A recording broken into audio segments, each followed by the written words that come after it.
Hello student, ইতি ক্লাসরুমে তোমাদের সবাইকে স্বাগত। আজকে আমরা সপ্তম শ্রেণীর তৃতীয় পর্যায়ক্রমিক মূল্যায়নের জন্য রায়মার্টিন প্রশ্ন বিচিত্রা থেকে বাংলা বিষয়ের মডেল কোশ্চেন নাম্বার 1 নম্বর সেটটি সমাধান করব। বলেছে সঠিক উত্তরটি বেছে নিয়ে লেখো। 1 দাগ, পৃথিবীর মনের কথাটি কবি শুনতে পায় হবে জলের উপর।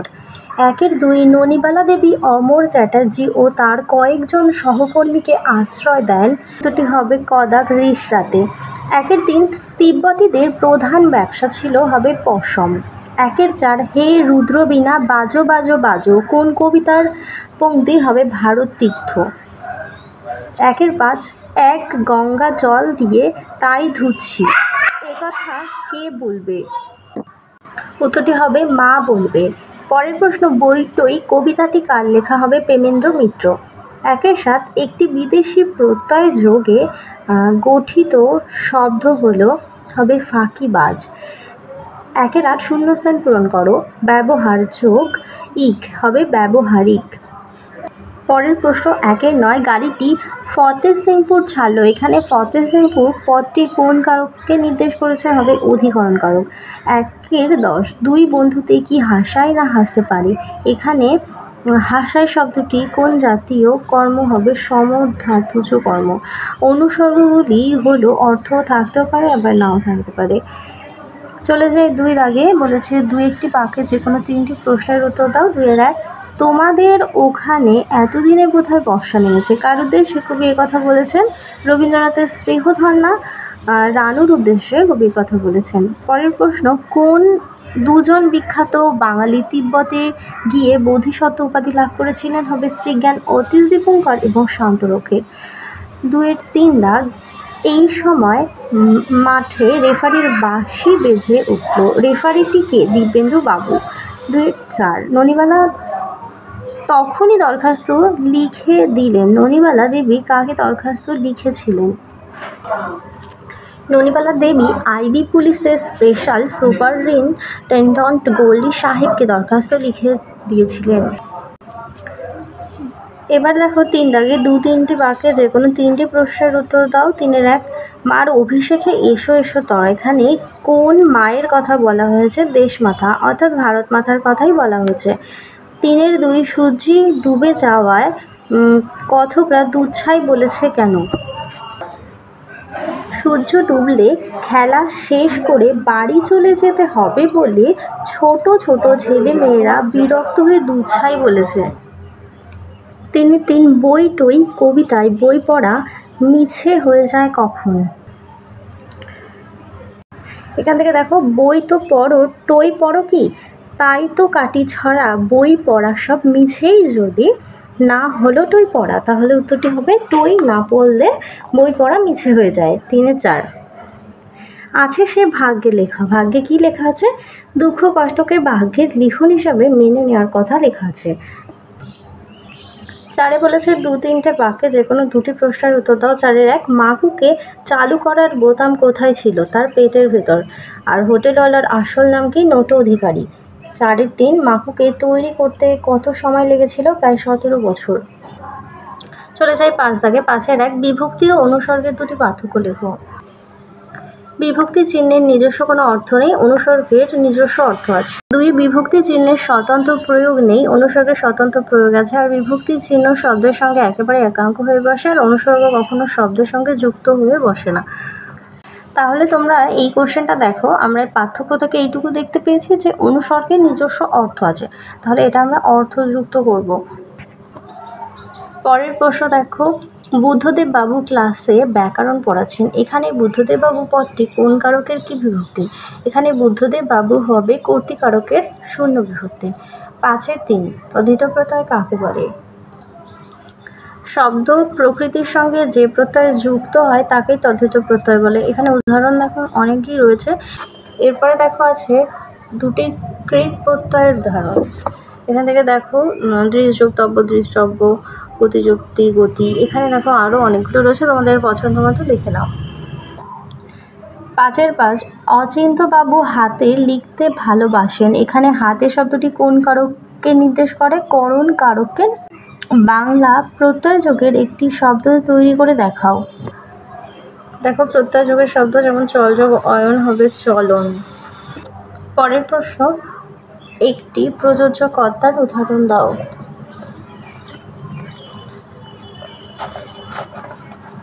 এখান থেকে দেখো বাবা ছেলেকে অঙ্ক করাচ্ছেন। এখানে ছেলে যেহেতু বাবার প্রেরণায় কাজটি করছে, তাই ছেলে হলো প্রযোজ্য কর্তা।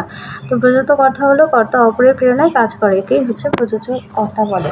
চলে যাই 6 দাগে। কম বেশি 3টি বাক্যে যে কোনো 2টি প্রশ্নের উত্তর দিতে হবে। এখান থেকে 6-এর 1 দাগ। তোমার ইচ্ছে হয়েছে, আমি বাধা দেব না। কে কাকে বাধা দিতে চায়নি?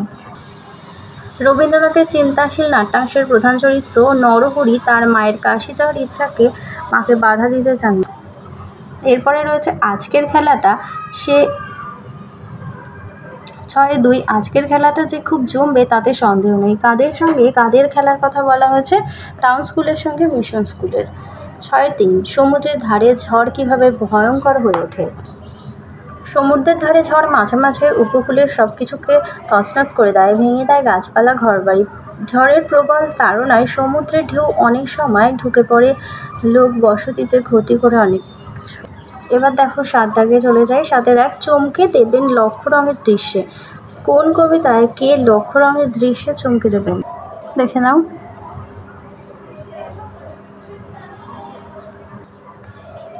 এরপরে রয়েছে মানব মহামানবের সাগর তীরে বলতে কি বুঝিয়েছেন? এটা তোমাদের ভারতীর্থ কবিতাটি থেকে দিয়েছে, দেখো। পরের প্রশ্ন, বইটাই কবিতায় টৈহি অনাবিল আনন্দপাত। চলে যায় এবার 8 দাগে। 8-এর 1 দাগে। মাকু কিভাবে কাঁদতে পারল? সোনা মাকুর মাথার ভেতরে কাদার কল লাগিয়ে দিয়েছিল। ঘড়িওয়ালা ঘুমন্ত মাকুর 2 কান ধরে খুব করে প্যাঁচ দিয়েই মাকুর মাথার খুলি কট করে বাক্সের ঢাকনার মতো খুলে যায়। সবাই দেখে যে ভেতরে কলকবজার মাঝে মাঝে ফাঁকা রয়েছে। সোনা তখন পুঁটলি খুলে জ্যামের টিন, কেরোসিন তেল ঢালার ফোদল আর রাবারের নল বের করে। তারপর কলকবজার ফাঁকে সবার ওপর জ্যামের টিনটি বসে তার তলায় ফোদল দিয়ে তার মুখে রাবারের নল লাগিয়ে নলের অন্য দিকটাকে মাকুর মুন্ডুর ভেতরে 2 চোখের মাঝে গুঁজে দিয়ে টিনে জল ঢালে। তারপর ঢাকনা বন্ধ করে নাকের কাছে অবস্থিত টিপকল টিপলেই মাকু উঠে বসে কেঁদে ভাসিয়ে দেয়। এইভাবেই সোনার কেরামতিতে মাকু কাঁদতে পারে। পরের প্রশ্ন দেখো, হলুদ কাগজে মোড়া প্যাকেটের মধ্যে কি ছিল? এখান থেকে দেখো হলুদ কাগজে মোড়া 2টো ছোট প্যাকেট, তাতে পেন্সিল দিয়ে লেখা ইতি স্নেহের সং। প্যাকেট খুলে দেখে যে ও মা কি সুন্দর ছোট ছোট প্রতিমুক্ত দিয়ে মাথা 2টো সাদা মালা। হলদে প্যাকেটের নিচে আবার 2টো সবুজ প্যাকেট, তাতে লেখা জন্মদিনের উপহার ইতি হোটেলওয়ালা। ভেতরে সরু লেসের পাড় দেওয়া ছোট 2টো সাদা রুমাল।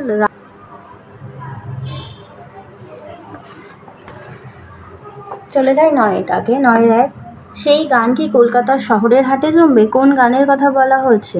সেই গান কলকাতার শহরের হাটে জমবে না, কবির এমন ভাবনা কেন? দেখে নাও।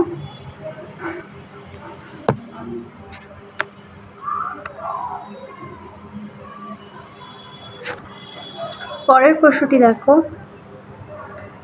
9-এর 2 দাগে। কিন্তু নৃপেন্দ্রবাবুর ফরমাস শুনতেই হলো। নৃপেন্দ্রবাবুকে তার ফরমাস কি ছিল, কিভাবে তা শুনেছিলেন লেখক? এখান থেকে দেখো পর্যন্ত।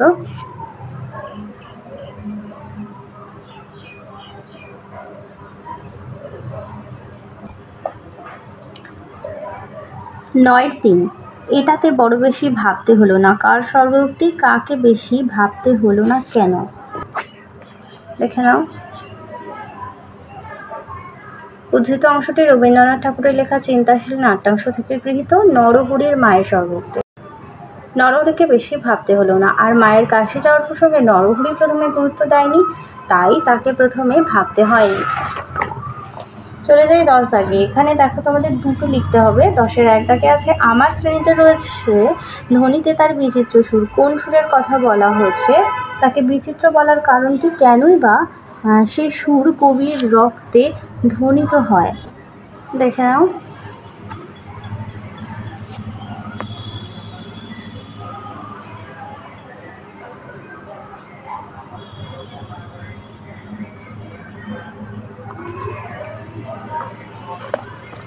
এরপরে দেখো দিন ফুরালে কবিতাটি কার লেখা, কবিতার ভাববস্তুর সংক্ষেপে লেখো।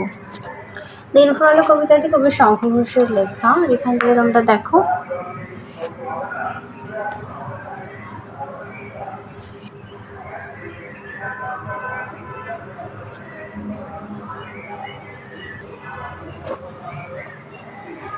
দশের তিনে আছে বইটই কবিতায় টই কোথায় কোথায় থাকে তা কবিতা অবলম্বনে লেখো। তোমরা এখান থেকে বিষয়ের সংক্ষেপটা পড়বে এবং এখান থেকে তোমরা তোমাদের মতো করে লিখবে।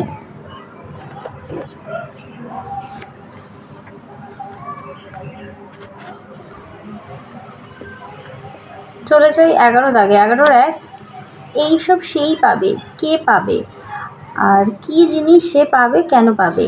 এখানে কে পাবে এটা হবে হোটেলওয়ালা অর্থাৎ নোটো অধিকারী। এখানে হোটেলওয়ালার কথা বলা আছে।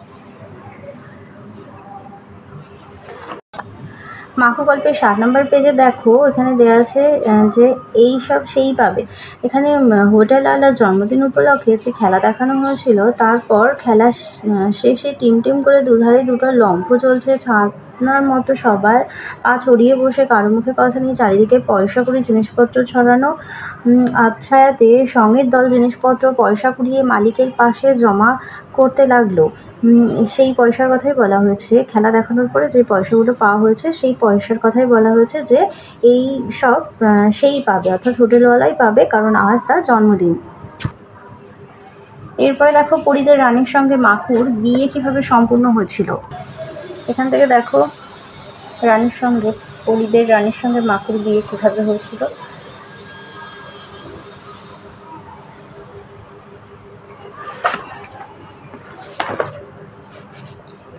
এরপরে পত্র রচনাগুলো তোমাদের সঙ্গে পরে শেয়ার করছি। এরপরে দেখো এক কথায় প্রকাশ করো। 13 আয় বুঝে ব্যয় করে যে মিঠুবাই, ইতিহাস জানেন যিনি, ঐতিহাসিক কুকুরের ডাক ভূক্ষণ, রাত্রিকালীন যুদ্ধ নৈযুদ্ধ, ঋতুতে যোগ্য করেন যিনি, হবে ঋতে। তাহলে চলো তোমাদের 1 নম্বর মডেল সেটটি সমাধান করে দিলাম। আশা করি ভিডিও ভালো লাগবে। আবার দেখা হবে পরবর্তী আরেকটি ভিডিওতে।